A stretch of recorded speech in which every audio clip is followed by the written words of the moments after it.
your man is into playing chess space. I tried it myself, but I need more space. Like to soar and fly like the Hello and welcome to the Official Protocol, the show where saying that who is the greatest rock and roll band of all time is not subjective, but everything else is. Please take a quick second to like, subscribe, and share us with your Who-minded friends. The Who is a passion of ours. This is more of a personal journey. No money continues to be made from these videos. So liking and subscribing lets us know we're not alone in Who land. I'm Ethan, and I'm being joined today by my best good Who friend, Betts. We don't claim to be experts, just fans who like to talk about the greatest rock and roll band in the world. It's still the Who after 60 years. I'm so happy to be joined again. Our first or second repeat guest, Matt Kent, official Who biographer, Naked Eye, fan club founder, Matt Kent. Hi, Matt. Hi, Ethan. Hi, Betts. Thanks for having me back on. How are you doing? Yeah, not too bad. Cold and a bit wet today, but that's what to expect this time of year, I suppose. That's how it's going here right now. The first thing I saw that said, well, I always wanted to get you back. It was just a question of if we were doing a show or not. I saw that you were putting out a new fanzine for Naked Eye, the first one in how long? Big plug. I have 22 years. Naked Eye is actually 30 years old next year. So I thought it was a good time to put it out to celebrate the band's 60th. I was a bit disappointed that nothing official had been really done about the 60th. It's sort of just passing by really quickly. And I did plan on doing a website at the start of the year. I was going to do a Who at 60 website, but just run out of time really to do that. So I thought I'd pay tribute in Naked Eye. I thought it was quite a good idea to bring back a printed version to buck the trend.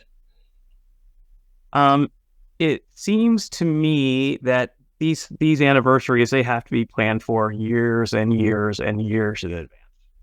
Certainly for live shows and even for releasing the albums. Yeah, I mean, it's a big, long lead in there for stuff. For years I've been asking about putting an exhibition on of memorabilia, and it's always fallen on deaf ears. So, this is just my little tribute to a band that I've followed for 54 years. So it's sort of a brief history of the Who. I mean, there's quite a lot on the actual history. And sort of from this page onwards, there's you gotta hold it right in front of your face because it's really blurred out if you. Yeah, it's broken down into decades. So it's a brief history of the band and intermingled with where I've crossed their path and how the band's affected me as well. So, it's a bit personal and it's a bit historical. All right. Did you have to get permission? No. But both Pete and Roger gave me quotes for it, and as did Robert Roseberg, the Who's manager, and Richard Evans. So there are some quotes that I've done specifically. Pete was very helpful. He gave me lots of news items to put in. Roger is a bit more standoffish about it. I don't think he liked to revisit in the past so much. Yeah. It is interesting. I mean, well, the Who and I both turned 60 this year, and I'm also waiting for some kind of special thing to happen. But it's wild though that after 60 years we still talk about this band and how relevant they are, and especially online we get more and more fans and that kind of thing. And I don't think there's any classic rock band, maybe, well, with the exception of the Beatles, of course, where we still talk about how relevant they are. No functioning band anyway. Yeah. But no, totally. I mean, I think that's all down to the strength of the lyrics. I mean, I think it's, even for youngsters today, the lyrics are still relevant to them. Yeah. There's lots of things that I've revisited myself this year. It's no secret that Who Are You is going to be released on the special deluxe. I'm not. Y'all heard it here first.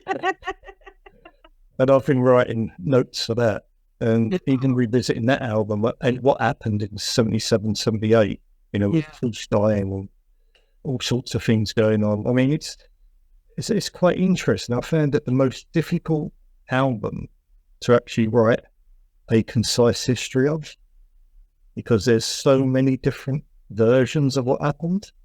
So it's been difficult, but it's been fascinating, and revisiting the music from that, which is an album that I haven't listened to for a long, long time, I have to admit. Obviously, you hear Who Are You playing everywhere. Yeah. The album as a whole. And the strength of the writing on there, it might not appeal to kids, but you could see what was going on in that sort of punk era. You could see that happening with Pete, I write a new song, that sort of, the lyrics are fantastic. I'm fond of it. I think it's a little controversial in the community, but I wanted to, after the Kids Are All Right soundtrack, it was the second record that I bought by them because it was still relatively new, and I'm very fond of Who Are You, and I'm kind of fond of the lesser loved tracks. Like I really love Love Is Coming Down, and you're right, these were very. They were really pulled between punk and irregular album-oriented radio, and there's a real conflict in there that you can see. That's right. Because when you think Pete embraced punk so much, it's almost as though he took a deliberate stance to go against it on this. Synthesizers, strings, the whole gamut of technology that he could use and instruments. So none of this sort of kitchen sink one chord wondering. Which when you think of Empty Glass and how rough that is in terms of heavy, in your face stuff, it was quite a romantic album. I also think there's something to be said for letting the new generation do what they're going to do, but you still have to cater somewhat to your audience. Definitely. It's so funny that you guys bring this up because I haven't, when we're not doing the show, I don't really listen to The Who much, simply because I listen to him a lot and there's other things going on. But today I was like, I'm going to talk to Matt. I need to get in a Who mood. I got to do this little drive. What am I going to turn on? And I was flipping through the albums and I turned on Who Are You? Because I wanted to hear, Sister Disco. And because that's one of my favorite songs. And it just goes right into Music Must Change. Those are essential songs for me. So, and I always listen to Trick of the Light, and I always have to remind myself that that's Ryder singing a John song, because why? I guess I understand why he'd get more songs on the album, right? If he wrote it for Roger. That's what John says also. But Roger had a different take on it when I spoke to him. Yeah. Oh, and I guess you're saving that for your notes, huh? Unfortunately, I can't get too much away. I've probably said too much already. Okay. And we ostracized from Universal Records now and never spoken to again. Oh, well, sorry. I mean, yeah. We can talk about something that was put out already. Oh, yeah. Lovely. Yeah, so of course I didn't read the liner notes when I got it because I'm a you can't read. I can't read. And we did give a rundown on which ones we liked best. Did you go back and actually listen to these? Well, I mean, it's a funny story, but I mean, I've been trying to get these released for years and years and years. Because you see them on eBay, and some of them were going for like £200. It's crazy, and the release in the end had nothing to do with me. It was Universal did a deal, and they asked me to write the notes, but I found that I didn't actually have all the copies. Oh, you didn't have them? Okay. So I actually asked Pete if he had any spare, and he did, and he sent me some down. So I still haven't got a complete collection of the originals because they're obviously out of stock, and I'm probably going to have to end up buying some on eBay. But I knew the live albums back to front because I worked on them originally, and I think they're wonderful documents. They wasn't recorded necessarily in the best way. Some of them from DATs and all sorts of things. So I think they're a wonderful sort of record of Pete live. Yeah. and they're so different. You know, the eclectic mix which he brings to each show, you know, it's so individual. You know, none of those shows are alike. You know, even the two from La Jolla, they're different shows. You know, totally different shows. And I think that's wonderful. I think and that's the difference with, I guess, Pete and the Who. I mean, you know, you go to a Who show now, you can pretty much predict what they're going to play. But with Pete, when he's got that songbook out, you never know. And the cover versions are wonderful. I was saying I'm lucky enough to go to the Deep End shows. I was lucky enough to, well, quite a few of the shows that are out, I was at. But the Deep End shows with the other band, or Pete was leading the band. It was so joyous, you know, and it was that big band. Obviously, it led on to what happened in '89, but no, '89 yet. But it was such a joyous occasion to have that band there and see Pete leading it. Mm-hmm. And in a way, I mean, I would much rather see a Pete Solo show than a Who show these days, if that ever happens again. Yeah. Well, you can see, I think I said it in the last show, that you can see how, I guess, liberated he feels. Like he's really having a good time. He's not just sort of, let's get this over with, kind of thing, you know. And really, I love those shows. Yeah, I guess it's, you know, a Who show is very well structured, and, you know, timing is everything. You know, when they've got the tapes going, you know, it was come what may. You know, Pete was, you know, and I'd seen Pete as well play little club shows, sort of after Tommy's show parties that he did, where he's just in on the acoustic guitar, and she's just wonderful. I mean, I don't think there's anyone else that can play acoustic guitar like Pete. I think, you know, I don't think there's any competition for me. But just to see him on his own, it's a wonderful experience. I definitely agree with you, and that's why I'm such a fan of not only his, you know, SJ200 like sound, especially after especially going into that 2000s and on era, or, you know, Quadrophenia and on era. And I'm a fan of his acoustic sound that took, or his electric sound that took elements, you know, all that guitar nerd stuff. I love all that stuff. Yeah. I was listening to the Fillmore 96, which I've said 18 bajillion times is my favorite. And I don't know if I read somewhere, because I was listening to, that's the first time I heard the song All Shall Be Well. Right. And it's a great version on that. And I've been finding that when I listen to some of these Pete things, every album or so he's got a female duet, and those really stand out to me. All Shall Be Well, and the it's either Let's Get Pretentious or something like that, I forget. But it has me looking forward very much to Psychedelic on vinyl, the music only, that's coming out pretty soon. Yeah, I was lucky enough, I've got a copy of it, advanced copy. So it looks great. It looks great. 12-inch. Yeah. Having never been out before. I mean, it's almost like getting a brand new album from Pete. It is, because even in the live one, there's the play. Mm-hmm. You know, and it's weird to me, but that's me. Yes. Yeah. No, the Fillmore is my favorite as well. I was lucky enough to go out there for it. And I just thought the whole thing, you know, it was a lovely venue, you know, just Pete and John on keyboards, and it was just a really nice atmosphere. Brian from Atlanta came on the show after you, and I actually ran into him at Tommy in New York. Okay. Before it closed, unfortunately, and he was talking about how he was there. I think he was at that show. Yeah, it seems to be a touchstone for a lot of people. Yeah, I think it is. I mean, certainly for people my age, there's certain shows that I think are, you know, ones you can't forget. I mean, like, certainly most of my friends who fans is Charlton, 74 and 76. That seems to be a major milestone in terms of Who shows. Even though, you know, they probably weren't their greatest shows, but I think it was the fact both of them were huge shows in London.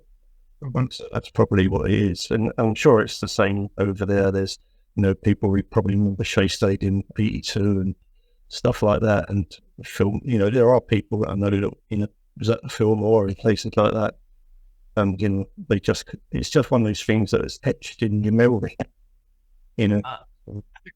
I mean, if you're at Shea Stadium, how could you forget that silver lame suit or whatever? That's it. Exactly. I wonder if he's still got it.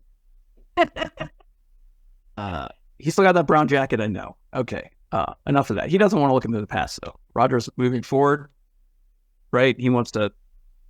Who is it? Someone wrote about how they're now working for him at the pub, and they're a big Who fan, but basically every day Roger's like yelling at them to sweep the floor, and it's kind of weird. So I understand. Roger's very much a working man, Stu. Yes. When I went to meet him in July, it was at his pub, and he's very much a working man. Yeah, I couldn't handle going to that pub because I'm sure the pub is kind of like the same policy as the plane story you told me last time. No fans at the pub. Yeah. Right. Oh, Roger's actually, I was surprised. Roger's very hands-on, and he's very friendly with anyone that's there. Yeah. Hopefully gets busy singing soon because I saw him and he sounded phenomenal on that tour that he just did. Cool. Yeah. I didn't get to see him when he was over as a previous year, which he told me off for. Huh? But maybe next time. Maybe not. I did want to talk about those 2000 tours because I think you're basically on tour with them the whole time, right?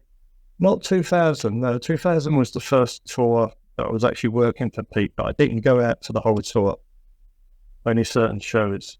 I will say though, you were kind of instrumental in kicking that off though, because with the fan convention that y'all did, that John and Roger played at, you sort of, yeah. Roger said that a couple of times. Without the convention, it's doubtful. In his mind, it's doubtful the band would have sort of carried on.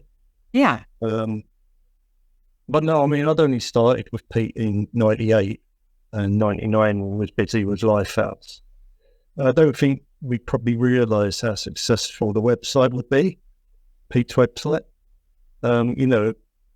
By the time we did, the 2000 tour had pretty much come and gone. So I only went out for a few shows, and it was limited. I mean, even at that time, bandwidth was so poor. Yeah. Trying to upload videos after shows was particularly in Denver. I remember when we stayed at this really posh hotel in Denver, and the bandwidth I was uploading at something like 1.4K or something kilobytes. It was ridiculous. I mean, it was hours. And thankfully things got better. But no, I didn't do the full tours until the 2002 one. I mean, I went out for plenty of the shows on 2000, but not the full show. Yeah. I missed out on Florida. I missed out on some of the shows down south. I think the only one I saw in 2000 was Denver. No. Which was the one that he gave out to download? Was it Denver? Like the four parts? I know he put out one in 4 parts. I think it was Denver. Yeah. I remember. I remember downloading them.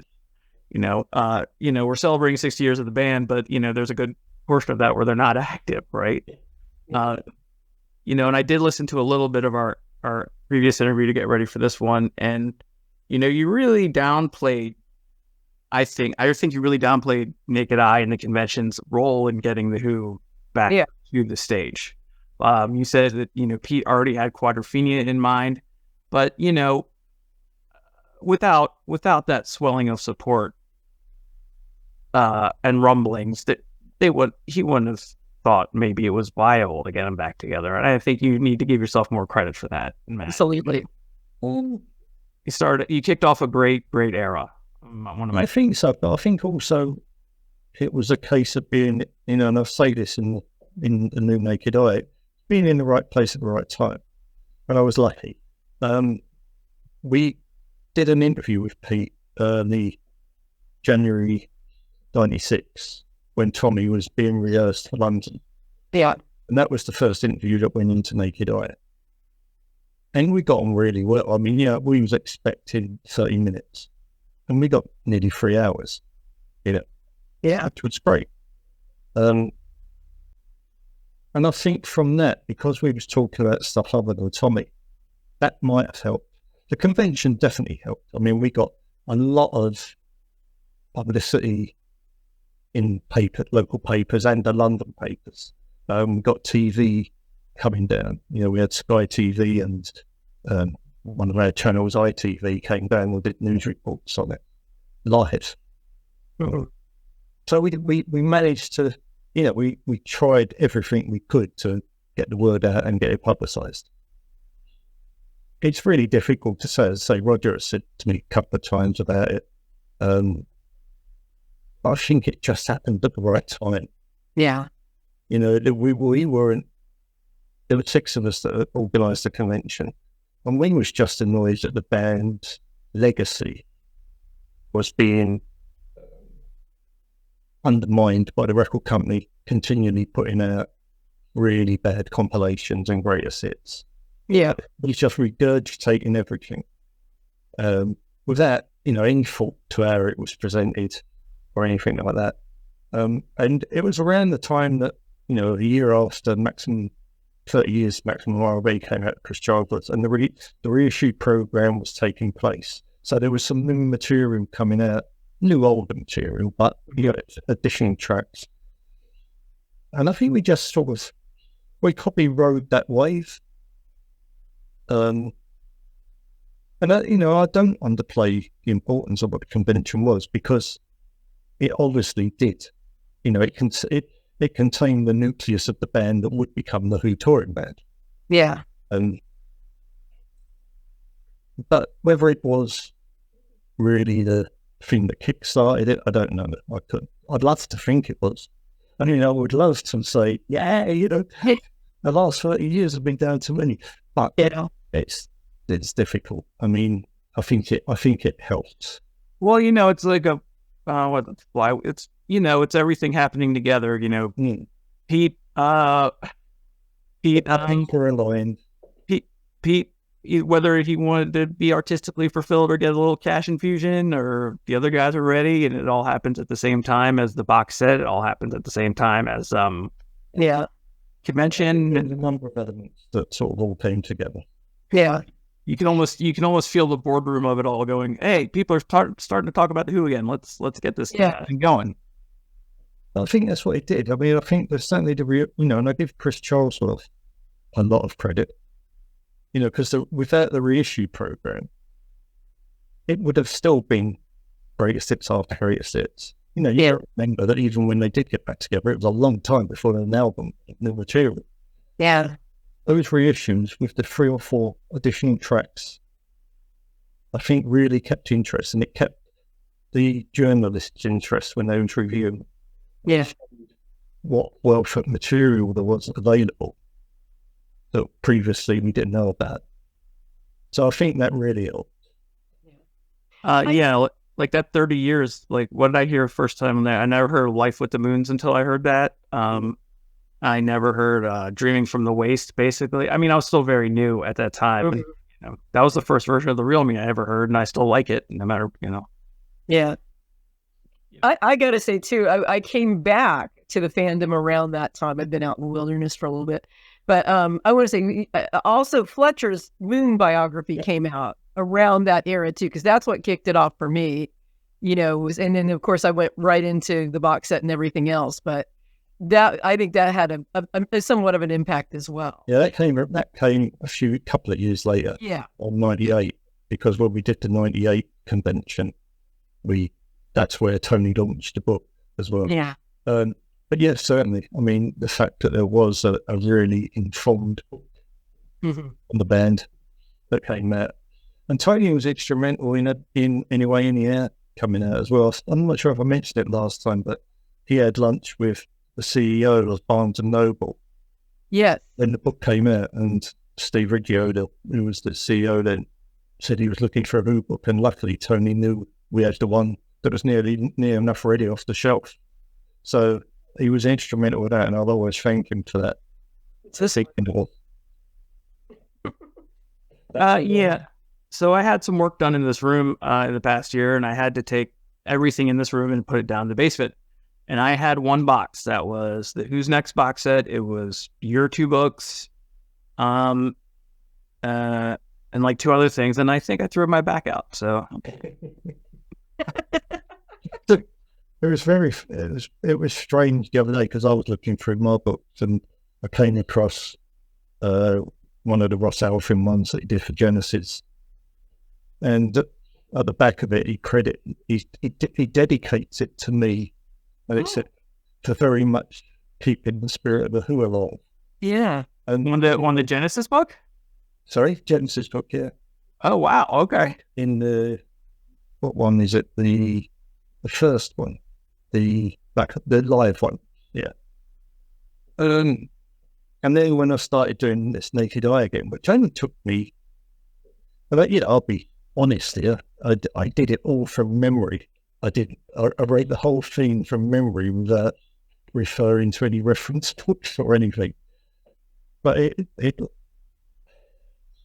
reminded me of how much I was involved at that stage in Who, and how much that sort of, I won't say it's gone away, but writing this, it's only 112 pages. People think it's a book, but it's a fanzine. It almost seemed like I was writing a full stop to that part of my life. It's strange. Oh, you sound like that this fanzine is that? Yeah, at times. I mean, I'd still like to do the Four Faces book on the band's solo careers. And a lot of what this Naked Eye was about was to sort of test the waters of how a self-published book magazine we accepted to see whether it's something it's worth me doing. And I'd still like to do that. But there was a certain part of me that thought, this is an end to it. I started Naked Eye and now I'm finishing it. Yeah. Because it didn't finish. I mean, the last issue was ready to go and then John died. Yeah. And it never came out. And so it never really finished as I would have wanted. And this sort of does that. I mean, there's a thank you page at the back where I have thanked people for who's helped over the last 30 years. I have forgotten some people, so I'm going to have to do some sort of addendum to that or put it up on a website somewhere. But yeah, I did feel like that. Well, I mean, I think what we're going to do is we'll put up a link to get it for sure. I'm really looking forward to seeing it. Really, really. I mean, I put it up for sale a few days earlier to subscribers on the website, and then put it general on Sunday, I think. Yeah. It's been selling well. Yeah, it's. Do you think you'll ever put out? Well, will you ever put out that lost issue, the one prior to John's death? Do you think? If I can find the floppy disk that it's on and there's something to play a floppy disk on, amongst I love that. It's a floppy disk sitting in my storage unit. I don't know if you want to do it right away, but after a while, it might be a good idea to have a digital copy of it to put out. Yeah. Yeah. Oh yeah, of this one. I'm certainly thinking of that at some stage, but there's something about getting a physical copy in your hand, and yeah, sure. Yeah, it's much nicer than just flicking through something on the screen. True.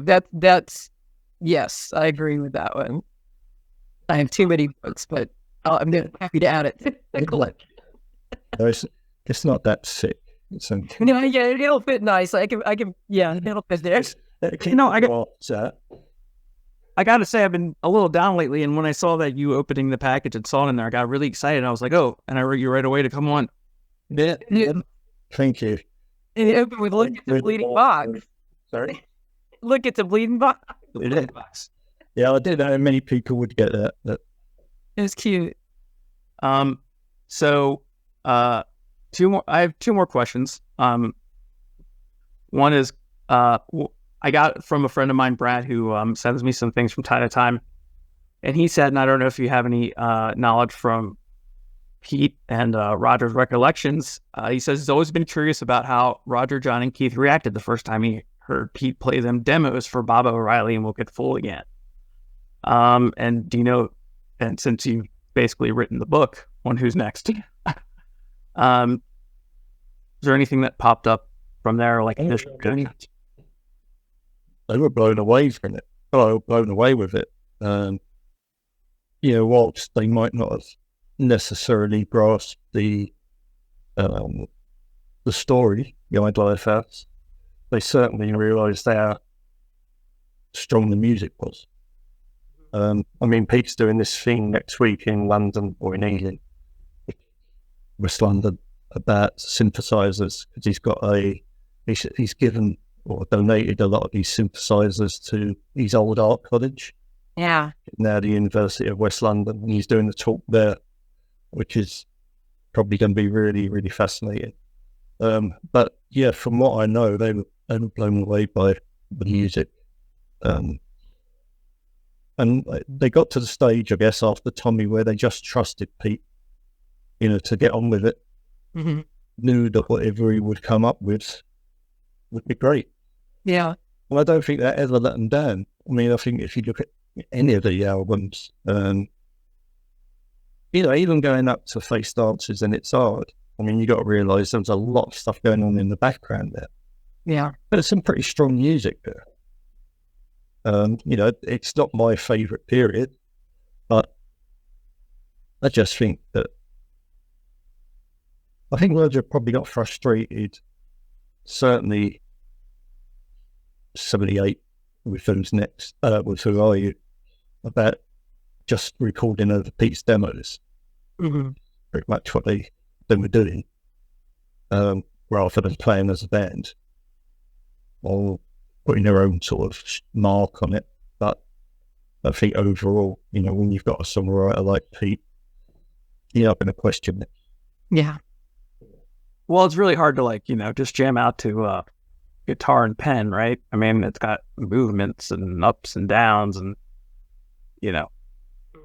almost Broadway. It's almost Sondheim-y. It's very musical theater. Very, very much. Yeah. But we won't ask you any more questions about Who Are You yet. Maybe Not yet. if there's ever a release of Who Are You, we'll talk about that at the time. All right. So, and we'll just get into the real Pete minutia for a little bit, because I'm not going to ask you anything about personal lives, just about careers.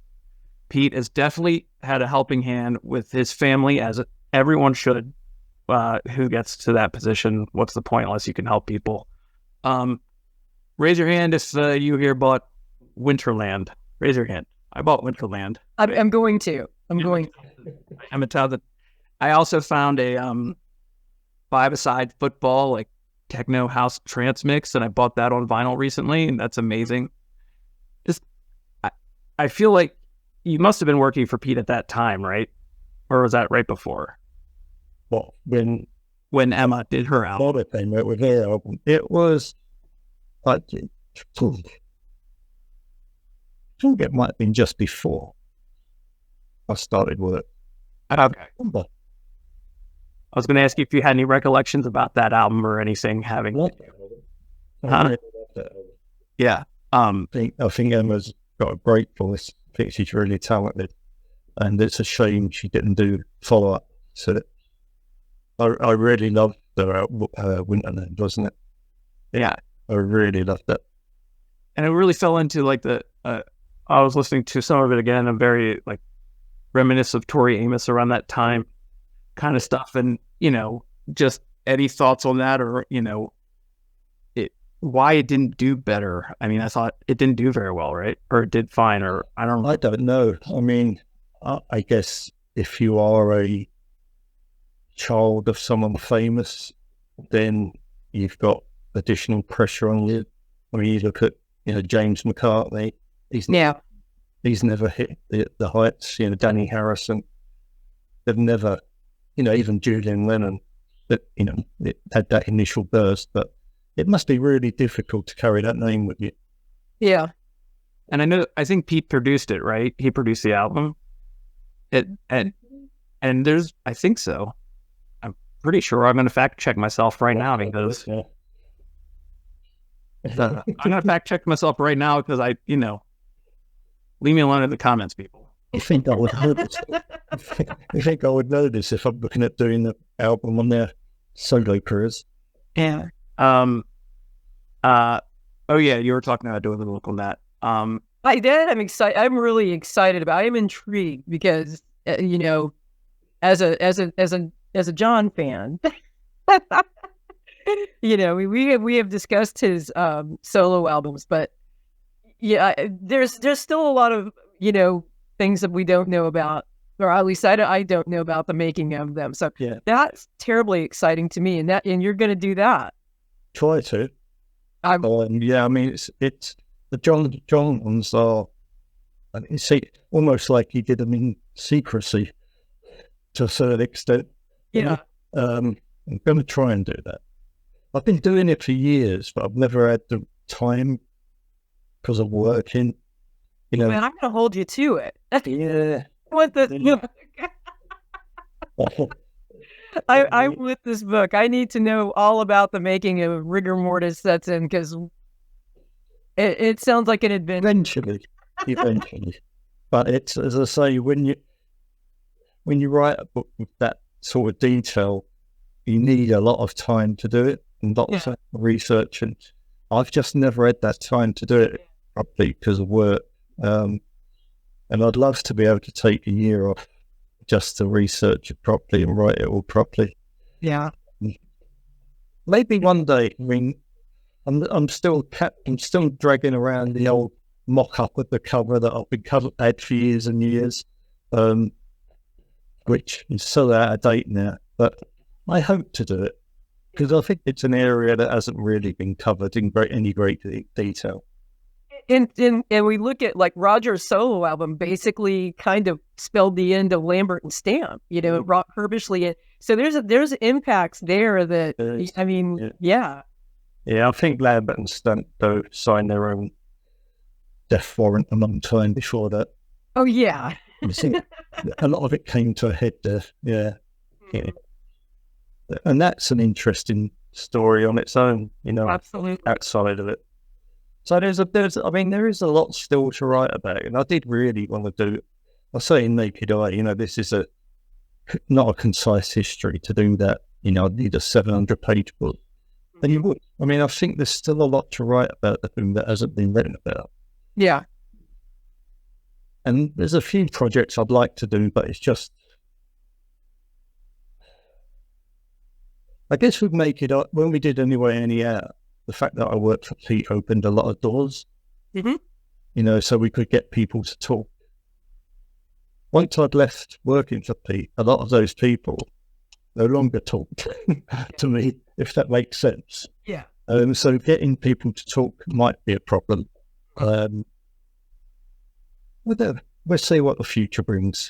As I say, at the moment, it's feeling like Naked Eye is a bit of a full stop. Well, I mean, I'm not going to disagree with you, but it just seems like the work continues. You're working on stuff now. We got stuff. You're a go-to for this kind of stuff, so it'll always be with you. But I understand. First of all, apologies to the actual producers of the album. I can't say for sure if this website I got is right, but Dylan Rippin and other people produced Emma Townsend out, so I don't want to take that away. Yeah. Even on the new Thunderclap Newman book that Mark Wilkinson's bringing out, there's Josh Townsend was in the last sort of lineup of Thunderclap Newman, and he's done a poster for it. Yeah. It's just a talented family. Mm-hmm. I'm actually really excited to read that, just as, because Pete's getting back into producing, right? He's got a couple albums out now. That band Wild Things, yeah. Yeah. We will leave the link up for the book, we will leave the link up for the fanzine, or the Naked Eye fanzine. But it's only 12 pages, so it's like a book. It's a lot more professional than Naked Eye used to be. So that's nothing. It's still got spelling mistakes, which wouldn't be Naked Eye without. But yeah, I mean, it's a lot more. It looks It's beautiful. a lot more glossy and photos, and Heck yeah. you kind of a quick look at Peter Rogers' quote. There you go. Oh, the layout is nice. Yep.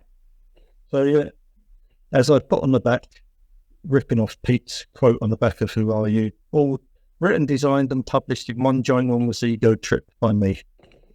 It's really beautiful. You tell me it's a full circle moment. I guess it's bittersweet, but Yeah, it is. But at least now I feel that Naked Eye has got the ending that it should have had. Yeah. You know, it's I'm really pleased with it. I'm really pleased with how it looks, and you know, it's still got the odd error in it here and there, and I'm sure people will be quick to point it out to me. But you know, so the feedback I've got back so far has been really good. but it's like the Who itself, though, right? Yeah, it's got its faults. Yeah. Perfect. Just like all of us do. Thanks, Matt. Thank you. Pleasure. Thank you for having me again, and we'll talk soon. Another